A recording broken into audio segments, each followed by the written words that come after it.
not the first slide, okay?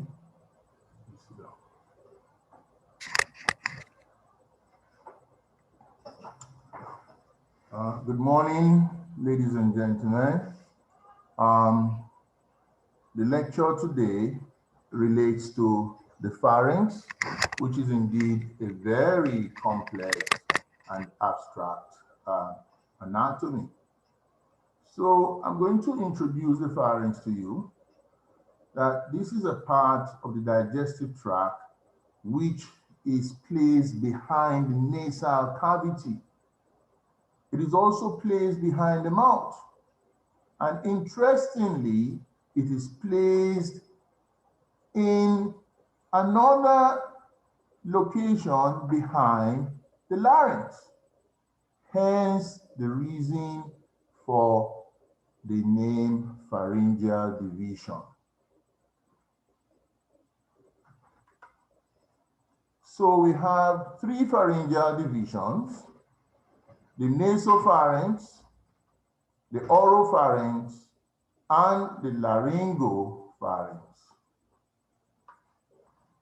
The pharynx is a musculo-membranous tube. And it is about 12 to 14 centimeters long and extends from the basal surface of the skull to the level of the 6th cervical vertebra, opposite the lower border of the cricoid cartilage. And this slide is a very interesting slide, and I'm going to tell you why. For exam purpose, it is telling you that the lower limit of the pharynx is the 6th cervical vertebra. And also, the lower limit is also the lower border of the cricoid cartilage. The examiner might decide to ask you in whichever way he decides to. The width of the pharynx is greatest at the uppermost part, where it measures 3.5 centimeters. Its narrowest part is the junction of this pharynx with the esophagus, where it measures 1.5 centimeters.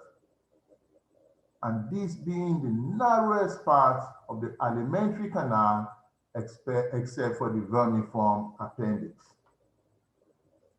So I always like to display the pharynx at a glance with this schematic diagram. It's a flow chart. So let us look at this flow chart of the pharynx.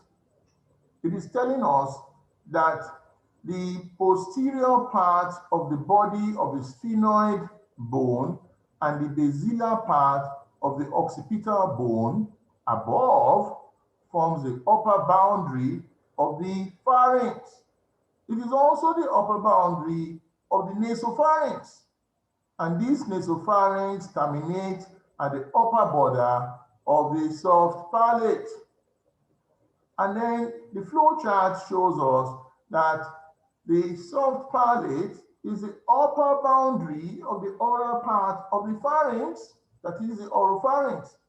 And the upper border of the epiglottis is the lower boundary of the oropharynx.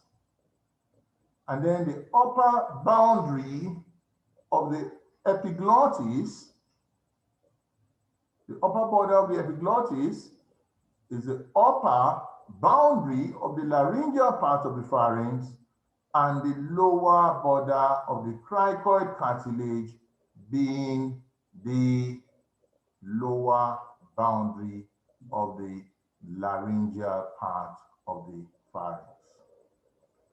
Hence, nasopharynx, oropharynx, and laryngopharynx. Now, inferiorly, the pharynx is continuous with the esophagus, as I told you, and posteriorly, it is separated by loose areolar tissue from the cervical portion of the vertebral column and the vertebral fascia covering the longus colli and the longus captis.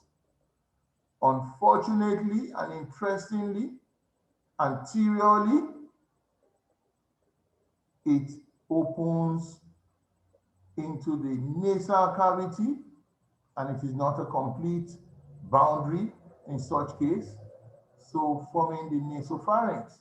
And then it also opens into the oral cavity, forming the oropharynx. And then it opens into the larynx, forming the nasopharynx. So I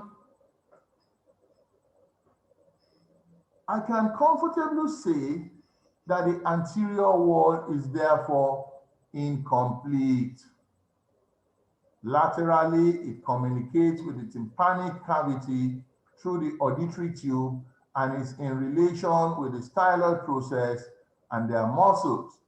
It is also in relation with the common carotid artery, the internal carotid artery, and the external carotid artery, and some of their branches, particularly the branches of the external carotid artery, which I want you to go back and check and see their relations as they come out of the external carotid artery.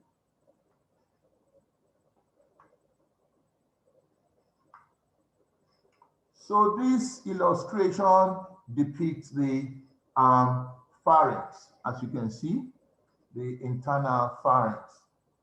And you can see here the soft palate, you can see the tongue, you can see the epiglottis, you can see the cricoid cartilage.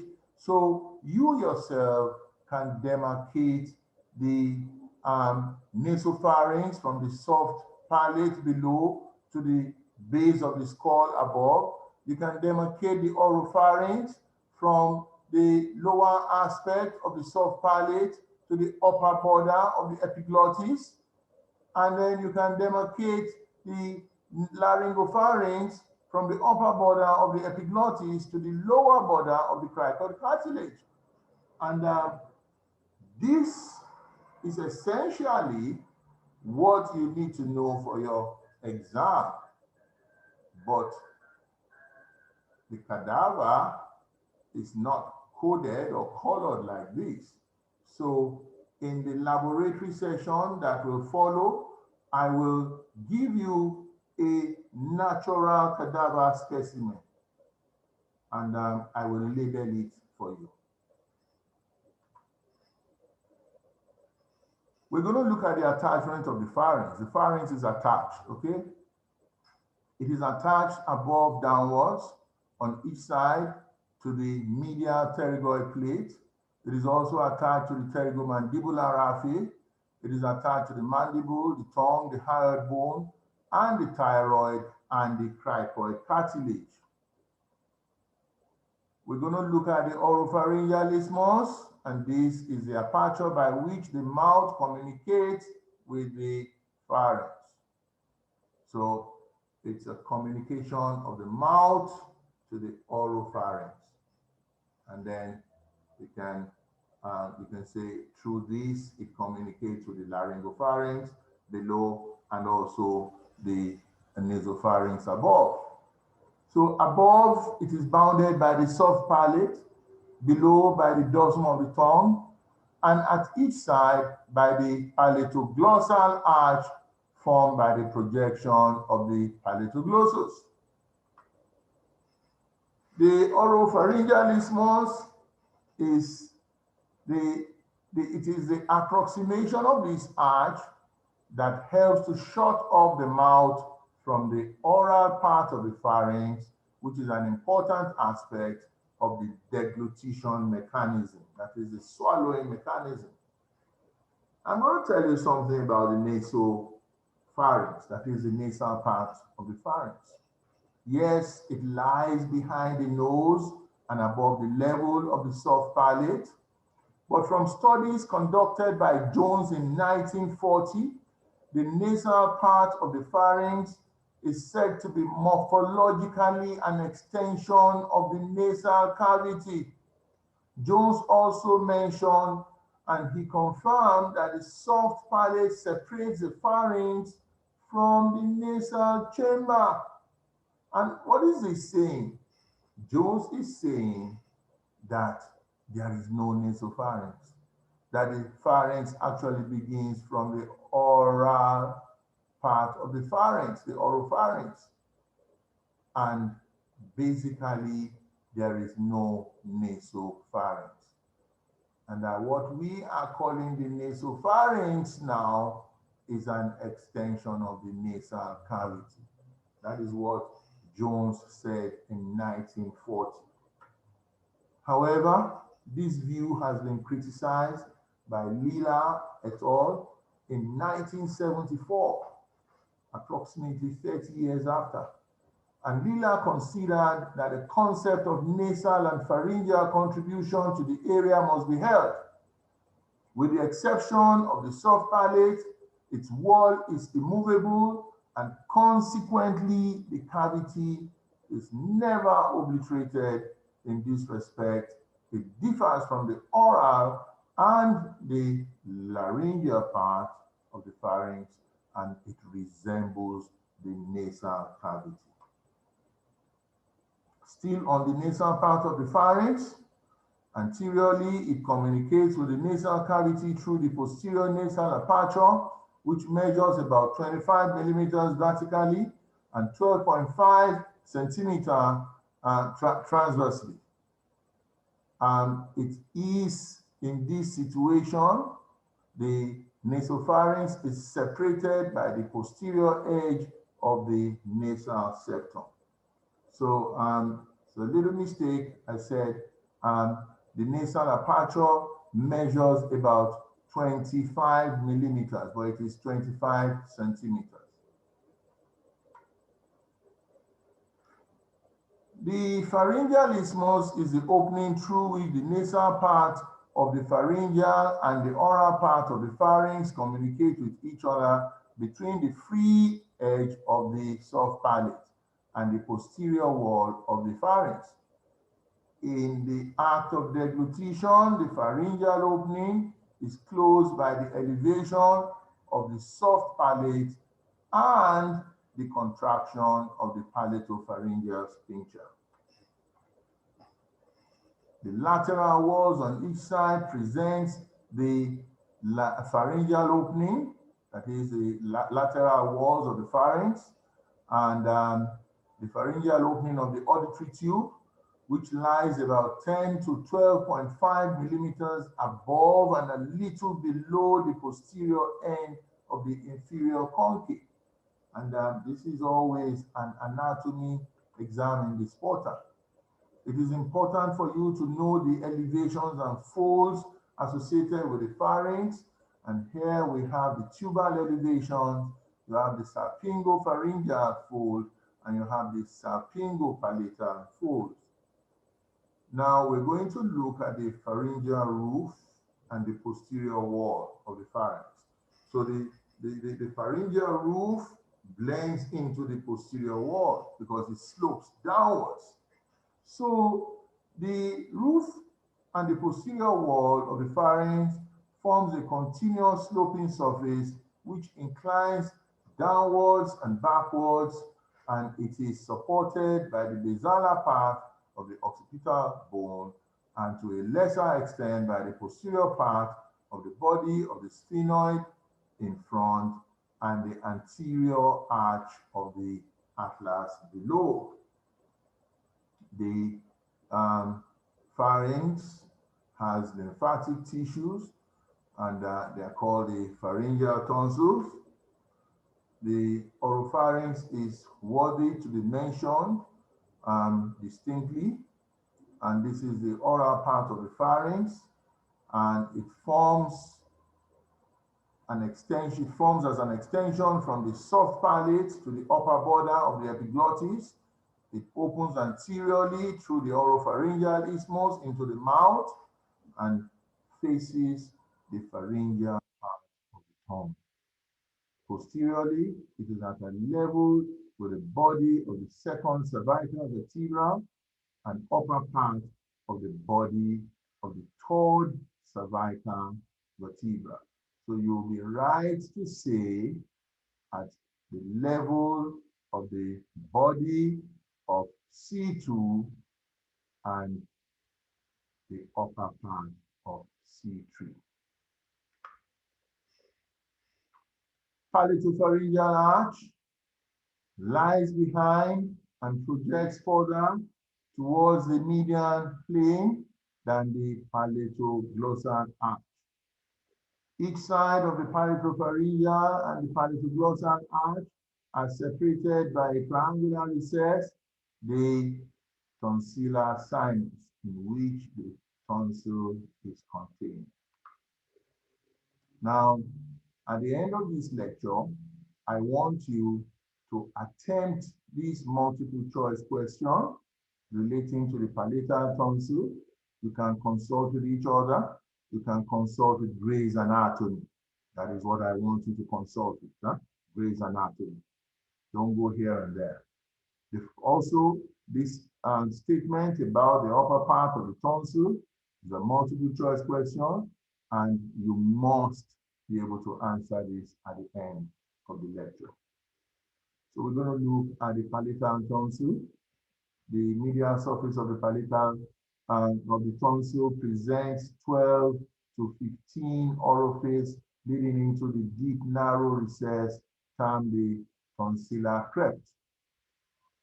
The lateral or the deep aspect of the tonsil is covered by a layer of fibrous tissue formed by capsule. In most of its extent, the tonsil and its capsule can be easily separated from the muscular wall of the pharynx, which is, in this situation, is formed by the superior constrictor and with the styloglossus lateralis. We're going to look at the tonsillar artery, which is a branch of the facial artery. It supplies the palatal tonsil. It pierces the superior constrictor, and at once it enters the tonsil, accompanied by two venae communicantes. The tonsil forms a part of a circular band of lymphoid tissue called the Waldeyer ring, surrounding the opening into the digestive and respiratory tube.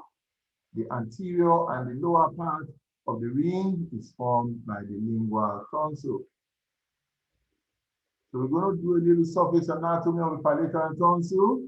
It lies behind the third molar tooth and is represented by an oval area over the lower part of the masseter, a little above and in front of the angle of the mandible. And those of you aspiring to be dentists, this is very important anatomy when you are doing your third molar surgery. And it's very important that you appreciate that if you encroach with your incision in this manner, more distally, you're going to get a lot of bleeding. You're going to be suctioning and trying to control hemorrhage instead of focusing on removing bone to effect your third molar tooth removal. We're going to look at the laryngeal part of the pharynx, which is the lowermost part of the pharynx. This, as I told you earlier on, extends from the cranial border of the epiglottis to the caudal border of the cricoid cartilage, where it is continuous with the esophagus. Its anterior wall presents from above downwards the inlet of the larynx and the posterior surface of the arytenoid and of the cricoid cartilage. A small recess termed the piriform fossa, and that is in the picture that I showed you earlier on, lies on each side of the laryngeal orifice. It is bounded medially by the aryepiglottic fold and laterally by the thyroid cartilage and the thyroid thyroid membrane.